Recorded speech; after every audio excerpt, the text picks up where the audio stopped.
E aí pessoal, tudo certinho com vocês? Otávio novamente aqui para a gente falar nessa quarentena aí de assuntos não muito comuns a gente falar em aula, em treinos ou em competições. Beleza? Eu espero que vocês estejam se cuidando, estejam se resguardando na medida do possível e com certeza que aproveitem esse vídeo aí, que com certeza vai agregar um pouquinho no nosso conhecimento, beleza? Esse vídeo aqui, na verdade, ele é uma base para o vídeo futuro que eu penso fazer sobre penas. Quero mostrar para vocês algumas variedade de penas, marcas, modelos, falar um pouquinho das características de cada uma, que vai envolver também os conteúdos desse vídeo, né, sobre arrasto aerodinâmico, como vocês já podem ver no título, e falar um pouquinho da minha experiência com testes que eu fiz e assim por diante, beleza? E para a gente começar, eu queria falar um pouquinho sobre a minha formação. Como alguns de vocês sabem, eu terminei meu mestrado aqui na UDESC em Florianópolis, dentro da grande área de ciências do movimento humano. E dentro dessa área, né, eu pesquisei mais a linha de biomecânica aquática e desempenho no esporte, né, junto ao nosso laboratório de biomecânica aquática aqui no Cefid. Por que eu estou comentando isso? Algumas coisas que eu vou passar, principalmente nesse vídeo aqui, para vocês, vêm dos estudos de mecânica de fluidos, certo? Entenda-se fluidos como ar ou água, para o nosso caso aqui, tá? Mas pode ser óleo, pode ser qualquer fluido, né, gasoso ou líquido. Eles possuem certas propriedades mecânicas, etc, e nós vamos tratar de alguns pontos importantes aqui que vão servir de base ali para entender um pouco melhor o funcionamento de penas e as suas características, beleza? Então vamos começar definindo, né, o que seria o arrasto. Pessoal, a gente pode entender também arrasto, resistência, drag do inglês, tá? A gente tem uma série de sinônimos para usar. Atrito do ar, atrito não seria uma definição muito boa, mas também pode ser válida. Então vamos lá, a gente pode considerar que o arrasto ele seria uma força resistiva no sentido do movimento, nessa seta azul aqui, né? O arrasto ele vai ser representado então por essa resistência no sentido oposto, que ela é gerada por um conjunto de fatores que nós vamos ver mais à frente, sobre determinado objeto, um determinado corpo, no caso só representado nessa bolinha preta, que está se deslocando dentro de um fluido, como eu já comentei, né? Ar ou água ou outros, etc. Existem tipos de arrasto diferentes, tipos de atrito, vamos dizer, diferente, mas entendam que todos eles são um conjunto e participam ao mesmo tempo, né? Então a gente vai falar deles separadamente, mas eles estão sempre somados, e mais para o final a gente vai ver ali que alguns deles são mais pertinentes, a gente tem de levar em consideração, e outros nem tanto, beleza? Então o primeiro exemplo que eu trago para vocês seria o arrasto de superfície. Ele, justamente como vocês já estão vendo aí na foto, tem um tubarão e uma imagem microscópica aqui na direita da pele do tubarão. Ele diz respeito justamente às texturas e as características da superfície do objeto ou desse corpo que está em contato com o fluido. Vendo, né, a foto aqui de um tubarão, a gente pode imaginar que eles têm a pele lisa, né, mas na verdade não. Ela é toda cheia desses microdentinhos que gera essa espécie de canaletas, né, que vão direcionar a água e vão fazer com que o tubarão corte melhor a água e se torne mais hidrodinâmico, né. E trazendo para o mundo dos esportes aqui, nós temos o exemplo da bola de golfe, que ela tem vários furinhos, né? Não seriam furos, né? Seriam pequenas cavidades simétricas, que elas têm justamente esse propósito, né? De melhorar o deslocamento do voo dela, aumentando a velocidade e melhorando a trajetória. E, para quem lembra aí, principalmente na época das Olimpíadas de 2008, em Pequim, os trajes de natação que ficaram muito famosos, né?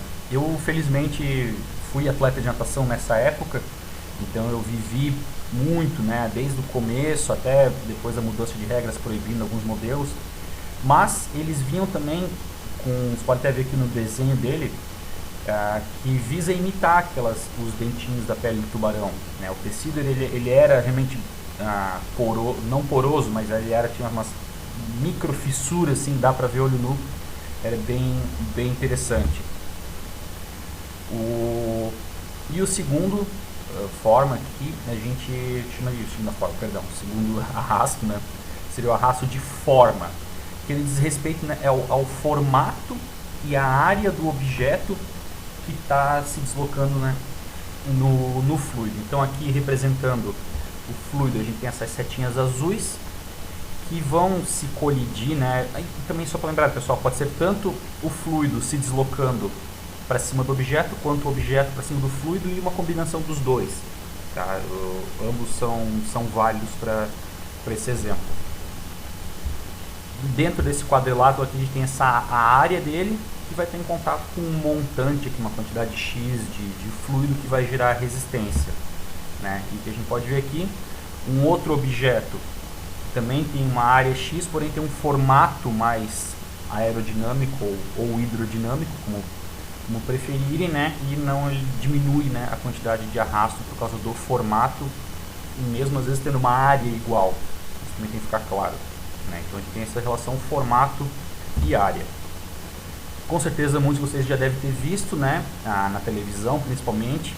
Isso aqui é uma representação de um túnel de vento, onde várias empresas e indústrias, né, fazem testes de aerodinâmica com, sejam veículos, no caso aqui, né, um caminhão, ou protótipos de avião, várias coisas, onde nessa câmara tem uma corrente de vento, né, constante, e se joga fumaça em cima do objeto para ver como que o ar se comporta em volta desse objeto. É muito legal esse tipo de estudos. E na natação, também trazendo novamente mais um exemplo, infelizmente eu não usei essa ferramenta no meu mestrado, porque é realmente bem rara. Isso aqui a gente chama de piscina de fluxo contínuo. Estou vendo que seria uma espécie de uma caixa d'água, né, no caso aqui com vidros, né, aqui uma câmera, e aqui ao fundo tem essa parte telada onde a água entra, tem um motor que vai jogar a água de volta aqui para frente, formando uma correnteza contínua, né, que é possível definir a velocidade da água, etc. Isso é usado para pesquisas também de resistência do corpo da água, de força propulsiva, para várias coisas. É muito legal, é uma tecnologia fantástica. Infelizmente nunca pude nadar nem usar para pesquisar uma dessa, mas uso o mesmo princípio do túnel de vento, né? É muito legal esse tipo de experimentação. E agora você pode estar vindo, meu Deus, pronto, lá vem o cabeludo com fórmula, com matemática. Eu, não, galera, relaxa aí, não é o objetivo que a gente tem que fazer cálculo. Eu trouxe aqui a fórmula da resistência aqui na forma do coeficiente de arrasto do ar, no caso, para a gente trazer como exemplo, e também já para trazer o nosso último exemplo, que seria o arrasto ao deslocamento.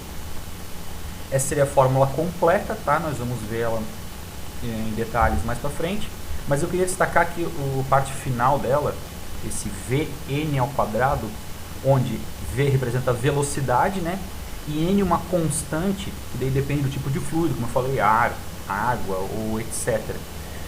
Ou seja, né, para a velocidade, quando a gente dobra a velocidade, a gente não dobra a força de resistência, a gente quadruplica ela, por causa dessa propriedade. Isso é um desafio muito grande, principalmente para o automobilismo, né, porque velocidade, encher de motor é fácil, né, um carro, né, Fórmula 1, por exemplo. Mas trabalhar com que ele aumente a velocidade e tenha um formato mais aerodinâmico, né, para justamente poder reduzir a resistência do ar, é um desafio muito grande para a engenharia, certo? E a gente vai ver por que isso é importante um pouquinho mais à frente, também na aula que vem, na aula prática. Então vamos destrinchar um pouquinho essa equação, beleza? A gente tem aqui, cadê o cursor? Achei, certo? Meio ρ, que ele representa a densidade do ar. Rho é uma letra grega, né? Se usa para definir essa variável. A área de referência do corpo, como eu já havia comentado com vocês, temos a área e o formato. C seria o coeficiente de arrasto, V, velocidade, e N, como eu já falei, depende, né, do fluido. Esse coeficiente de arrasto tem a ver também com a resistência de superfície, tem outros fatores, da mesma forma como o N, tá? Então vamos lá, o que interessa aqui pra gente, né? Vamos assassinar essa equação. O meu brinco com quem eu explico isso aí, beleza? A densidade do ar a gente pode mudar? Não. Claro que uma coisa é a gente atirar aqui em Florianópolis no nível do mar, a outra a gente for lá, por exemplo, para o México, para a Colômbia, onde é muito acima do nível do mar, isso muda a resistência, mas pra gente aqui não faz muito sentido, então a gente tira ela da brincadeira. A área de referência do corpo é interessante a gente deixar ela quietinha aqui, porque pode ser que a gente use, né? Pode ser não, iremos, né, discutir sobre ela na aula que vem. O coeficiente de arrasto também não interessa muito a gente. Nós não usamos a tecnologia, por exemplo, da pele de tubarão lá, né, para flechas e penas, né. Provavelmente alguém já deve ter testado, né, não é nenhuma novidade, né, ninguém vai reventar a roda, provavelmente deve ter visto que não funcionou. Até porque é muito difícil tu conseguir essa textura e tal, e mesmo talvez tu consiga, não sei qual que seria o valor, vamos dizer, o efeito prático, até porque o arrasto de superfície ele é muito pequeno, assim, ele é quase desconsiderado, vamos dizer assim.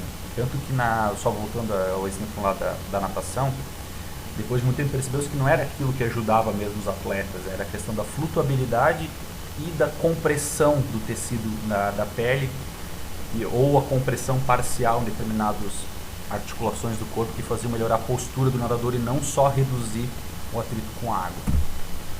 Velocidade é um outro fator também importante, até que eu comentei ele agora há pouco, né, o aumento da velocidade, a resistência não aumenta, né, na mesma proporção, aumenta em proporções diferentes, e a constante também do fluido a gente não tem como alterar, então não interessa. Então a gente vai terminar basicamente analisando aspectos de área e de velocidade, beleza? Então só para a gente finalizar aqui, vamos fazer um breve spoiler da aula que vem. O que a velocidade influencia, né? Se pensar, um arco mais potente, ou né, um vento mais forte, eles mudam o fator velocidade, que consequentemente muda o fator arrasto, né? E o formato, rigidez, quantidade de penas estão relacionados à área, como eu havia já comentado. Então, lembre-se dessa aula. Espero que vocês tenham gostado, espero que não tenha ficado muito técnico, tá? Qualquer coisa, estou à disposição para tirar qualquer dúvida. E nos vemos na aula que vem. Muito obrigado, até mais.